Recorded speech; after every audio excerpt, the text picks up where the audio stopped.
Dans la vie, les choses ne sont pas toujours ce qu'elles semblent être. On a l'impression de vivre dans un monde solide, stable, prévisible. Le sol sous nos pieds semble immobile. Le temps semble s'écouler de manière unique pour tout le monde. Et pourtant, la réalité est souvent plus étrange, plus mystérieuse et plus fascinante que ce qu'on pourrait imaginer. Ce que j'aime avec la science, c'est que ça nous donne en quelque sorte des lunettes. Des lunettes qui nous permettent de voir le monde tel qu'il est vraiment, au-delà des apparences. Grâce à la science, on sait que la matière qui nous compose est faite de vide à 99,99%. On sait que les atomes qui forment notre corps ne se touchent jamais vraiment, qui sont maintenus à distance par des forces électromagnétiques. On sait que le temps ne semble pas s'écouler de la même manière selon l'observateur, qu'il semble ralentir à proximité d'une masse ou quand on se déplace très vite. Les astronautes de la Station spatiale internationale vieillissent légèrement moins vite que nous sur Terre parce qu'ils se déplacent à 28 000 km/h. C'est un film. Quelques millisecondes sur une mission de 6 mois, mais c'est réel et mesurable. Et puis il y a l'espace. L'espace lui-même n'est pas une scène de théâtre vide et immuable. C'est pas un contenant rigide dans lequel les objets se déplacent. C'est une sorte de tissu élastique qui peut se courber, se tordre, vibrer. La gravité, cette force qui nous colle au sol, n'est pas vraiment une force. C'est une courbure de l'espace-temps lui-même. La Terre ne nous attire pas vers elle. Elle déforme l'espace-temps autour d'elle et nous suivons cette courbure. En fait, nous tombons en quelque sorte vers le centre de la Terre, mais le sol nous empêche de continuer. Et l'une des idées les plus folles qui a émergé de cette nouvelle vision du monde, c'est que ce tissu d'espace-temps pourrait avoir des trous, des tunnels, des raccourcis, en quelque sorte, des sortes de ponts entre deux régions de l'univers. Ce sont ces objets qu'on appelle des trous de verre, des raccourcis à travers le cosmos, des moyens de voyager d'une étoile à une autre sans passer des millénaires dans un vaisseau spatial. Parce que c'est aussi ça le problème de l'exploration spatiale. Les distances sont immenses. L'étoile la plus proche, Proxima du Centaure, est à 4,2 années-lumière. Avec nos technologies actuelles, il faudrait des dizaines de milliers d'années pour l'atteindre. Et ça, c'est juste l'étoile la plus proche. La galaxie d'Andromède est à 2,5 millions d'années-lumière. L'univers observable a un rayon de 46 milliards d'années-lumière. À la vitesse de la lumière, limite absolue selon Einstein, il faudrait des milliards d'années pour explorer ne serait-ce qu'une fraction du cosmos. L'idée qu'on puisse tricher avec les règles de l'univers, qu'on puisse contourner la limite de la vitesse de la lumière en pliant l'espace-temps sur lui-même est une idée assez intrigante. Et elle n'est pas née dans l'esprit d'un auteur de science-fiction, elle est née dans les équations d'Einstein et son histoire est aussi fascinante que l'objet lui-même. Mais juste avant de continuer cette vidéo, je voudrais vous parler rapidement du sponsor du jour. Si l'intelligence artificielle vous intrigue, alors ça devrait vous intéresser. On vit une période où l'IA évolue à une vitesse folle. Chaque semaine, il y a des nouveaux modèles, de nouvelles technos, de nouveaux outils qui sortent. Aujourd'hui, le vrai défi, c'est plus seulement de s'y intéresser, c'est de réussir à suivre le rythme et de savoir quel outil utiliser pour quelle tâche. Parce qu'en réalité, chacun sait. Tout commence en 1915. Albert Einstein vient tout juste de publier la théorie de la relativité générale. C'est l'aboutissement de 10 ans de travail acharné. Une nouvelle théorie de la gravité qui ne la décrit plus comme une force mystérieuse, agissant à distance, mais comme une courbure de l'espace-temps. Les objets massifs comme le Soleil déforment l'espace-temps autour d'eux et les autres objets comme la Terre ne font que suivre les lignes de cette courbure. C'est une révolution, c'est un changement complet de paradigme. Mais les équations d'Einstein sont incroyablement complexes. Lui-même n'arrive à les résoudre que de manière approximative. Quelques mois plus tard, un physicien allemand du nom de Karl Schwarzschild, au plein milieu de la Première Guerre mondiale sur le front russe, trouve la première solution exacte aux équations d'Einstein. Schwarzschild est un prodige. À 16 ans, il publiait déjà des articles sur la mécanique céleste. À 40 ans, il est directeur de l'Observatoire de Potsdam, l'un des plus prestigieux d'Europe. Mais en 1914, malgré son âge et son statut, il s'engage volontairement dans l'armée allemande. Il veut servir son pays. Alors, il se retrouve sur le front de l'Est dans des conditions terribles, le froid, la boue, les bombardements. C'est là entre deux bombardements qu'il résout les équations d'Einstein. Il envoie ses résultats à Einstein dans une lettre datée du 22 décembre 1915. Einstein est stupéfait. Il n'aurait jamais cru que quelqu'un puisse trouver une solution exacte aussi vite. Il présente les travaux de Schwarzschild à l'Académie prussienne des sciences en janvier 1916. Mais cette solution contient une étrangeté, une singularité. Un point où la courbure de l'espace-temps devient infinie, un point où les lois de la physique semblent s'effondrer. Un point qu'on appellera plus tard un trou noir. Schwarzschild ne verra jamais les implications de sa découverte. Il meurt quelques mois plus tard, en mai 16, d'une maladie auto-immune contractée sur le front. Il avait 42 ans. Sans doute l'un des plus grands esprits de son époque fauché par la guerre. Il ne saura jamais que sa solution allait révolutionner notre compréhension de l'univers, qu'elle allait mener à la découverte des trous noirs, des ondes gravitationnelles et peut-être un jour des trous de verre. Quelques mois après, un autre physicien, Ludwig Flamm, se penche sur cette solution et elle veut la visualiser, comprendre à quoi ressemble l'espace-temps autour d'un objet massif. Mais comment visualiser une structure à 4 dimensions? L'espace-temps a 3 dimensions d'espace et une dimension de temps. Notre cerveau n'est pas équipé pour imaginer ça. Flamm utilise une astuce. Il supprime 2 dimensions et elle ne garde qu'une tranche d'espace, un instant figé, et il représente cette tranche en 2D plongée dans cet espace en 3D. C'est ce qu'on appelle un prolongement et ce qu'il obtient ressemble à un anneau-nir. L'espace est plat, loin de l'objet massif, mais il se courbe de plus en plus à mesure qu'on s'approche, comme un drap tendu sur lequel on poserait une boule de bowling. Mais Flamm remarque quelque chose d'étrange. Si l'objet massif est suffisamment compact, si toute sa masse est concentrée dans un volume suffisamment petit, l'entonnoir ne s'arrête pas. Il continue et il semble se connecter à un autre entonnoir inversé, un deuxième univers ou une autre région du même univers. Un raccourci. Imaginez, au lieu de creuser toute la pomme, le verre creuse un tunnel direct. Il arrive de l'autre côté en quelques secondes au lieu de plusieurs minutes. Eh bien, c'est exactement ça. Un trou de verre, un tunnel à travers l'espace-temps. C'est la première mention de ce qui deviendra un trou de verre. Mais à l'époque, personne ne prend ça au sérieux. C'est une curiosité mathématique, rien de plus. En 1935, Einstein lui-même avec son assistant Nathan Rosen redécouvre cette solution. Il l'analyse en détail et il publie un article sur ce qu'ils appellent le pont d'Einstein-Rosen. Un tunnel qui relie 2 régions de l'espace-temps. Un trou de verre, même si le terme n'existe pas encore. C'est le physicien John Wheeler qui l'inventera en 1955 par analogie avec un verre qui creuse un tunnel dans une pomme pour aller plus vite de l'autre côté. Wheeler était un maître des métaphores. C'est aussi lui qui inventait le terme trou noir. Il avait le don de rendre des concepts abstraits plus accessibles au grand public. Le trou de verre, c'est l'expression qui est restée. Mais Einstein et Rosen se rendent compte d'un problème.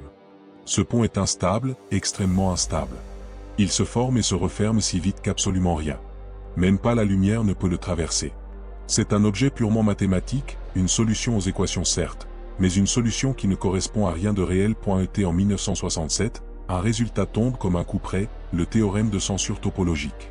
Ce théorème démontré dans le cadre de la relativité générale dit quelque chose de très simple et de très cruel. Toute structure de type trou de verre devra se censurer automatiquement. Ça veut dire qu'elle va se refermer sur elle-même pour tout observateur qui tente de l'atteindre. C'est comme si l'univers avait une sorte de gardien, un mécanisme de protection qui empêche quiconque de tricher avec les règles du jeu. Le problème, c'est la gravité elle-même. Un trou de verre par sa nature est une structure qui courbe l'espace-temps de manière extrême. Et cette structure génère une attraction gravitationnelle. Une attraction qui fait s'effondrer le tunnel sur lui-même plus vite que la lumière ne peut le traverser. C'est un piège parfait, un raccourci qui se détruit avant même qu'on puisse l'emprunter. Pendant des décennies, les trous de verre restent dans les limbes de la physique théorique. Un objet mathématiquement légitime mais physiquement inaccessible. Une porte fermée à double tour. Les physiciens finissent par passer à autre chose. Les trous noirs, eux, deviennent les stars. On découvre qu'ils existent vraiment, qu'ils sont au centre de chaque galaxie, qu'ils dévorent la matière et émettent des jets de plasma. Les trous de verre, eux, semblent condamnés à rester de la science-fiction. Jusqu'à ce qu'un auteur de science-fiction justement pose la bonne question au bon physicien. Il faut attendre les années 80 pour que l'idée soit ressuscitée, et elle est ressuscitée par un film. Le physicien Kip Thorne, l'un des plus grands experts mondiaux de la relativité générale et consultant scientifique pour le film Contact adapté du roman de Carl Sagan. Dans le scénario, l'héroïne voyage à travers la galaxie en utilisant un trou de verre. Sagan demande à Thorne si c'est plausible. Thorne aurait pu répondre que non. Il aurait pu citer le théorème de censure topologique, expliquer que les trous de verre s'effondrent et que c'est impossible. Mais Thorne est un scientifique curieux. Et elle se pose la question autrement. Sous quelles conditions un trou de verre pourrait être traversable? Et il se met au travail. Avec ses étudiants Michael Morris et Ulvi Sivé, il cherche une solution aux équations d'Einstein qui décrirait un trou de verre stable et traversable. Un trou de verre qui ne s'effondre pas, un trou de verre qu'on pourrait traverser dans les deux sens. Un trou de verre qui ne vous tuerait pas au passage, et ils en trouvent une, le trou de verre de Maurice Thorne. Ce trou de verre est élégant. Il n'a pas de singularité, il n'a pas d'horizon des événements. Il est parfaitement stable dans le temps. Il ne génère pas de gravité, ce qui signifie qu'on peut rester immobile à côté sans être attiré. On peut le traverser dans les deux sens. On peut même voir à travers, observer les étoiles de l'autre côté. Avant de s'y aventurer, imaginez, vous êtes devant un trou de verre, vous regardez dedans et vous voyez une autre galaxie à des millions d'années-lumière. Vous faites un pas et vous y êtes. Le voyage interstellaire pourrait devenir possible, mais il y a un prix à payer, un prix exorbitant. Pour maintenir ce trou de verre ouvert, il faudrait une énorme quantité de matière ou d'énergie très particulière. Une matière qui a une masse négative, une énergie négative, une sorte d'antigravité. Une substance qui au lieu d'attirer les objets les repousse. On appelle ça de la matière exotique.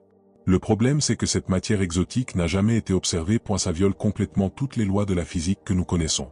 Elle permettrait de créer des machines à mouvement perpétuel, de remonter le temps, de violer le principe de causalité.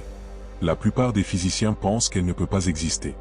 Cette quête du trou de verre parfait a inspiré d'autres physiciens. Matt Vicey en 1989 a imaginé des trous de verre avec des formes géométriques inhabituelles, cubiques, polyédriques.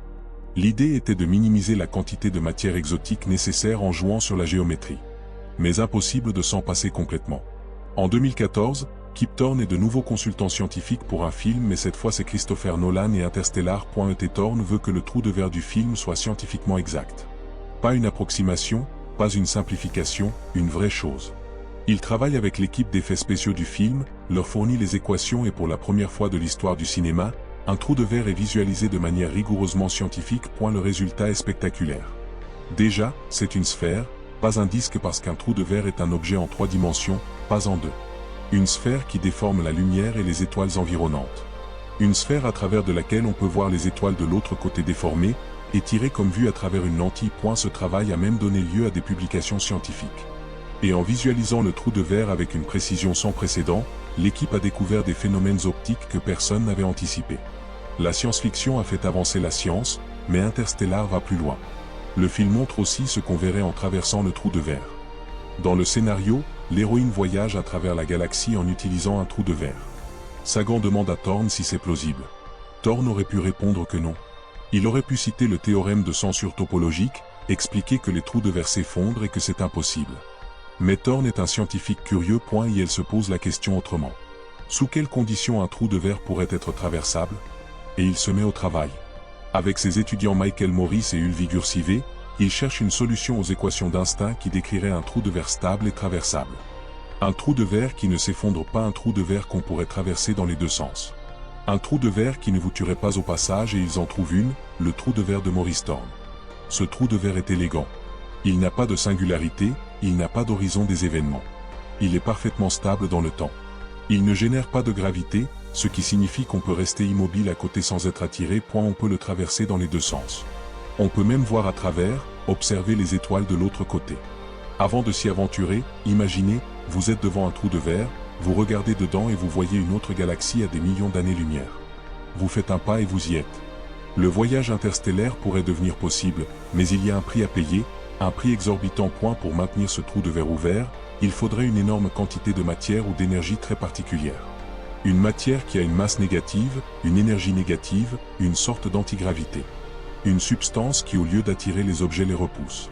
On appelle ça de la matière exotique.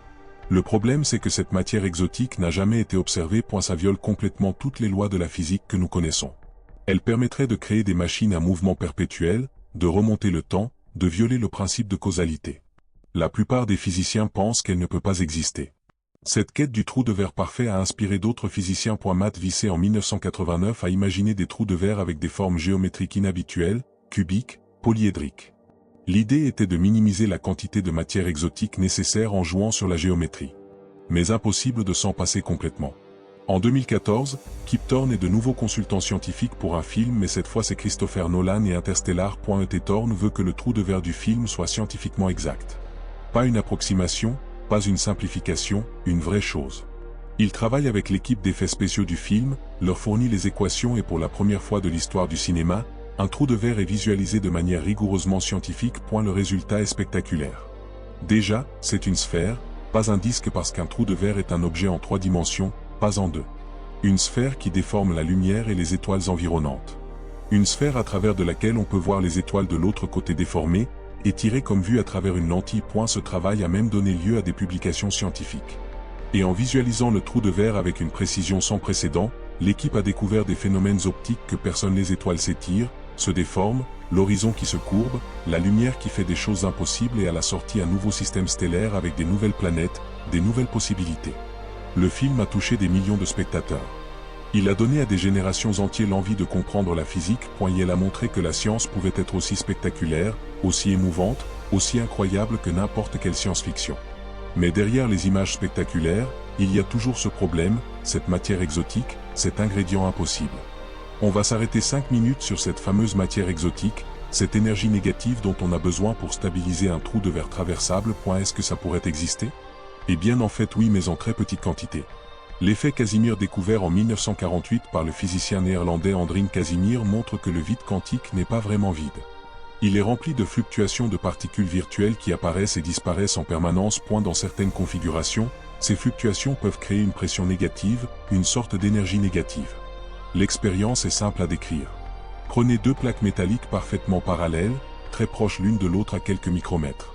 Entre les plaques, certaines fluctuations du vide sont supprimées parce qu'elles ne rentrent pas dans l'espace disponible. C'est comme si certaines longueurs d'onde étaient interdites. À l'intérieur des plaques, ces toutes petites fluctuations sont présentes. Résultat, il y a plus de pression à l'extérieur qu'à l'intérieur. Les plaques sont poussées l'une vers l'autre. Ça c'est l'effet Casimir et la région entre les plaques a effectivement une densité d'énergie négative et ça c'est assez contre-intuitif. Comment est-ce qu'on peut dire qu'il y a moins d'énergie que dans le vide? Le vide par définition c'est rien. Alors comment est-ce qu'il peut y avoir moins que rien? Eh bien c'est précisément ce que la mécanique quantique nous dit. Le vide n'est pas vraiment vide. Il a une énergie de base, une énergie du point zéro. ET dans certaines configurations, on peut descendre en dessous de cette énergie de base. On peut avoir une énergie négative par rapport au vide. L'effet Casimir a été vérifié expérimentalement. Il est réel. L'énergie négative existe, mais le problème c'est que cette énergie négative est infime, incroyablement infime. Pour stabiliser un trou de verre d'un cm de diamètre, il faudrait une quantité de matière exotique équivalent à 2 fois la masse de Terre en matière exotique. Matière qu'on ne sait pas produire et qu'on ne sait même pas si on peut la produire. Et pour un trou de verre assez grand pour faire passer un vaisseau spatial entier, eh bien les chiffres deviennent astronomiques. Des masses équivalentes à des étoiles, des quantités d'énergie qui dépassent tout ce que l'humanité ne pourra jamais produire. Le rêve du voyage interstellaire semble s'effondrer à nouveau. Les trous de verre traversables semblent possibles en théorie mais nécessitent un ingrédient qui semble impossible à trouver en réalité. Mais attendez, il y a peut-être une autre solution. Et si on ne cherchait pas à créer des trous de verre? Ici, on cherchait plutôt des trous de verre qui existent déjà. Pas à l'échelle n'avait anticipé. La science-fiction a fait avancer la science, mais Interstellar va plus loin. Le film montre aussi ce qu'on verrait en traversant le trou de verre. Macroscopique, pas sous forme de tunnels géants reliant des galaxies, mais à l'échelle microscopique, à l'échelle quantique. Et si les trous de verre étaient déjà partout autour de nous sans qu'on le sache? Et c'est là que l'histoire pour un tournant inattendu. Un tournant qui nous amène dans le monde étrange de la physique quantique. En 1935, la même année où il publiait son article sur les trous de verre, Einstein avec deux autres physiciens Boris Podolsky et Nathan Rosen publiait un autre article encore plus célèbre. Un article sur ce qu'ils appelaient l'action fantôme à distance. L'intrication quantique. L'intrication, c'est le fait que deux particules peuvent être liées d'une manière si profonde que même si elles sont séparées à des milliards de kilomètres, elles se comportent comme si c'était qu'un seul et même système. Et si vous mesurez une propriété de l'une, vous connaissez instantanément la même propriété de l'autre. Pas après un délai, mais instantanément. C'est comme si l'information voyageait plus vite que la lumière. Einstein détestait cette idée. Pour lui, c'était pas possible. C'était la preuve que la mécanique quantique était incomplète. Il a passé les 20 dernières années de sa vie à essayer de prouver que l'intrication n'était pas réelle, qu'il y avait des variables cachées qui expliquaient le phénomène et il a échoué. L'intrication quantique est bien réelle. Elle a été vérifiée par d'innombrables expériences. On peut même créer des paires de photons intriqués en laboratoire. On peut les séparer, les envoyer à des kilomètres de distance et quand on mesure l'un, on connaît instantanément l'état de l'autre. C'est la base de la cryptographie quantique, de l'informatique quantique et de la téléportation quantique. En 2022, le prix Nobel de physique est décerné à Alain Aspect et plusieurs autres collègues pour leurs travaux sur l'intrication quantique. Mais comment est-ce possible? Comment est-ce que deux particules peuvent être corrélées instantanément et à distance? Le problème, c'est qu'on se pose la mauvaise question. On imagine deux particules séparées qui s'envoient un signal, deux entités distinctes qui communiquent. Mais et si c'était pas deux particules? Et si c'était une seule et même particule qui se trouvait à deux endroits en même temps? Et c'est là que les trous de verre reviennent dans le devant de la scène. En 2013, deux géants de la physique théorique, Leonard Susskind de Stanford et Juan Maldena de Princeton ont proposé une idée révolutionnaire. Une idée qui pourrait changer notre compréhension de l'univers. Elle est connue sous le nom de la conjecture ER égale EPR. ER pour Einstein-Rosen, le trou de verre et EPR pour Einstein-Podolsky-Rosen, l'intrication. Et si c'était la même chose? Et si ces deux particules intriquées étaient en fait deux extrémités d'un même minuscule trou de verre? En fait, dans cette idée, les deux particules ne communiqueraient pas plus vite que la lumière. En fait, elle serait connectée par un trou de verre dans l'espace-temps. Ce serait la même particule en quelque sorte vue à deux endroits différents. Pour donner une image, c'est un petit peu comme si une particule était coincée dans un trou de verre avec un bout qui dépasse d'un côté et l'autre bout qui dépasse de l'autre. L'action fantôme à distance ne serait plus un fantôme, ce serait géométrique. Einstein, sans le savoir, aurait découvert 2 fois la même chose en 1935. Le pont d'Angstin-Rosen et le paradoxe EPR seraient 2 faces d'une même pièce, ce qui serait ironique parce que Einstein détestait l'intrication quantique. Il appelait du coup l'action fantôme à distance parce qu'il pensait que c'était la preuve que la mécanique quantique était incomplète. Et pourtant, c'est peut-être lui qui a découvert l'explication de cette action fantôme sans s'en rendre compte. Cette conjecture n'est pas prouvée, elle reste très spéculative, mais elle ouvre des perspectives assez fascinantes parce que ça suggère que l'espace-temps lui-même pourrait émerger de l'intrication quantique, que la géométrie de l'univers serait tissée par des corrélations quantiques, que les trous de verre ne seraient pas des objets exotiques et rares, mais la structure fondamentale de la réalité à l'échelle microscopique. C'est une idée qui change tout. Si ER égale EPR est vrai, alors tous les trous de verre ne sont pas des objets qu'on doit créer. Ils sont déjà là partout. Chaque paire de particules intriquées est connectée par un trou de verre. Il y a des milliards de particules intriquées dans l'univers. L'espace-temps lui-même serait tissé de trous de verre microscopiques, bien trop petits pour qu'une particule de lumière puisse passer. Mais leur existence change notre conception de l'univers parce que ça suggère que l'espace-temps n'est pas fondamental, qu'il émergerait de quelque chose de plus profond de l'intrication quantique. Et si on pouvait d'une manière ou d'une autre agrandir ces trous verts, les stabiliser, les rendre traversables, eh bien ça c'est de la spéculation bien sûr, mais c'est une spéculation qui repose sur des bases théoriques solides et c'est ce qui rend l'idée fascinante. Un trou de verre ne relie pas seulement 2 points de l'espace, ça relie 2 points de l'espace-temps. Ce qui signifie qu'il pourrait aussi relier 2 instants différents. Un trou de verre pourrait être une machine à remonter dans le temps. Kip Thorne, encore lui, a montré comment est-ce qu'on pourrait transformer un trou de verre en machine à remonter dans le temps. L'idée est élégante. Ça repose sur un phénomène bien connu de la relativité restreinte, la dilatation du temps. Quand vous vous déplacez très vite, le temps est ralenti pour vous par rapport à un observateur extérieur.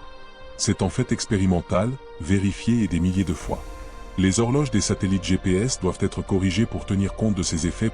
Si une extrémité d'un trou de verre voyage à une vitesse proche de celle de la lumière pendant 1 an puis revient, elle aura vieilli d'1 an. Mais l'autre extrémité sera restée immobile. Elle aura vieilli de plusieurs années. Les 2 bouts du trou de verre seront maintenant à des époques différentes. Entrer par un bout, sortir par l'autre et se retrouver dans le passé ou dans le futur selon le sens dans lequel vous traversez. Mais ça pose des problèmes, des paradoxes. Le plus célèbre, c'est le paradoxe du grand-père.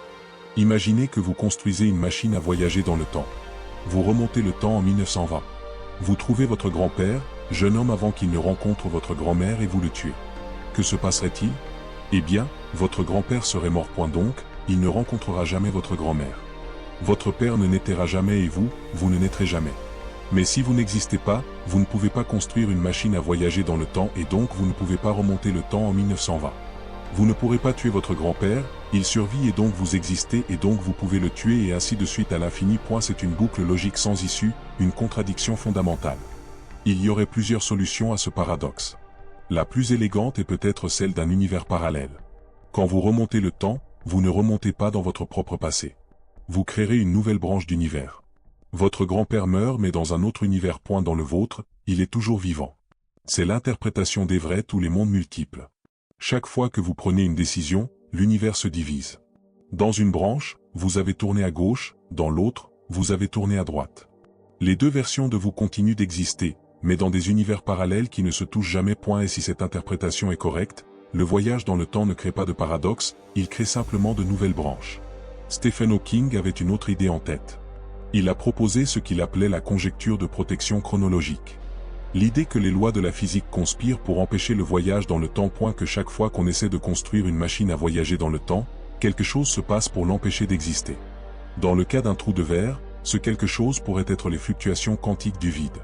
Quand on essaie de créer une boucle temporelle avec un trou de verre, les particules virtuelles du vide quantique peuvent circuler dans cette boucle. Elles peuvent faire le tour, revenir à leur point de départ et inférer avec elles-mêmes. Ces interférences s'accumulent, l'énergie augmente et à un moment l'énergie devient si grande qu'elle détruit le trou de verre. L'univers en quelque sorte se protège lui-même contre les paradoxes temporels. C'est une idée séduisante mais c'est pas prouvé. Et certains physiciens pensent qu'il pourrait y avoir des moyens de contourner cette protection. Mais même si le voyage dans le temps est impossible, même si l'univers se protège contre les paradoxes, le simple fait que les équations l'autorisent, c'est fascinant. ça nous dit quelque chose sur la nature du temps. Le temps n'est pas une flèche qui va toujours dans le même sens. C'est une dimension comme l'espace. Une dimension qu'on pourrait en théorie parcourir dans les deux sens. Les trous de verre nous rappellent que notre intuition du temps est probablement fausse, que le passé, le présent et le futur ne sont peut-être pas aussi distincts qu'on le croit, que l'univers est plus étrange, plus malléable, plus ouvert aux possibilités que notre expérience quotidienne le suggère. Et c'est peut-être ça au fond, la leçon des trous de verre. Pas qu'on va les utiliser un jour, pour l'instant, on n'en est absolument pas là.